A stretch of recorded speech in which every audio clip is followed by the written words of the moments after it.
Dinajpur board 2024 সালের প্রেপোজিশনের বুট question solve ক্লাসে তোমাদের সবাইকে স্বাগতম।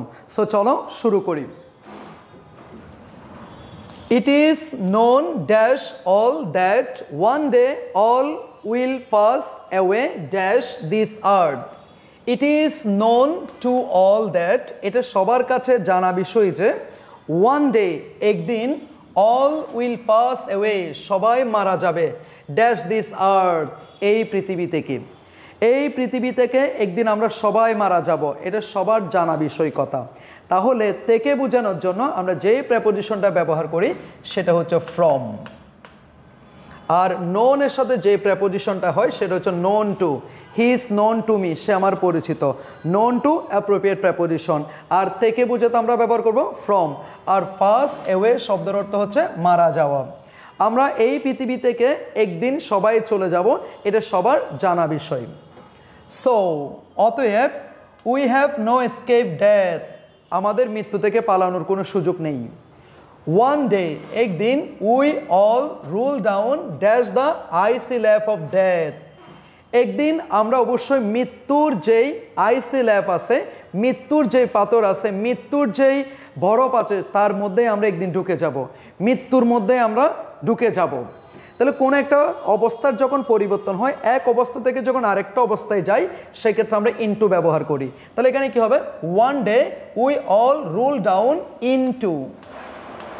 Into the icy lap of death, আমরা একদিন মৃত্যুর যে আইসি ল্যাপ আছে তার মধ্যেই ঢুকে যাব। বিকজ কারণ death is common dash all, মৃত্যু সবার কাছে সমান, মৃত্যু সবার কাছে একেবারে সুপরিচিত একটা বিষয়। তাহলে কমন শব্দের সাথে একটা অ্যাপ্রোপ্রিয়েট প্রেপোজিশন যাবে কমন টু। কি হবে? Common to. Because death is common to all, এই মৃত্যুটা সবার জন্যই কমন, একেবারে সাধারণ একটা ব্যাপার।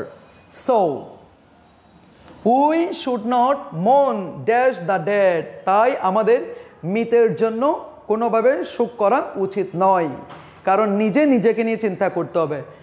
উই শুড নট মোন মানে কি? শোক পালন করা, আমাদের শোক পালন করা উচিত নয় ফর দ্য ডেড, মৃতের জন্য।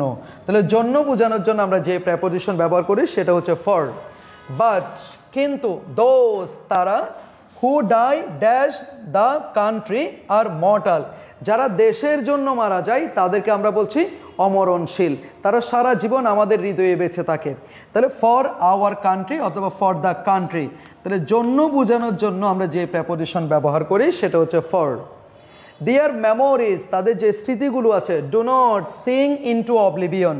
সিং ইনটু অবলিভিয়ন এটা একটা ফ্রেজ।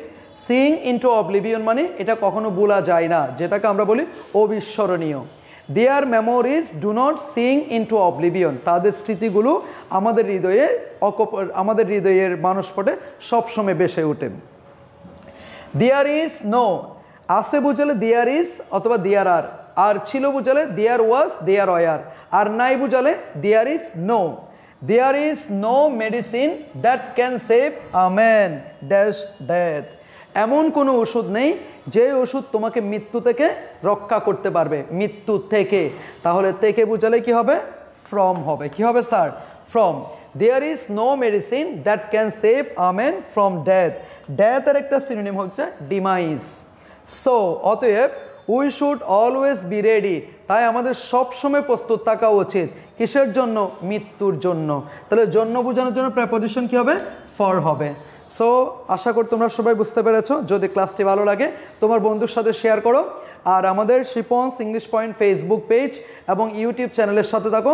দেখা হবে পরবর্তী ক্লাসে। আসসালামু আলাইকুম।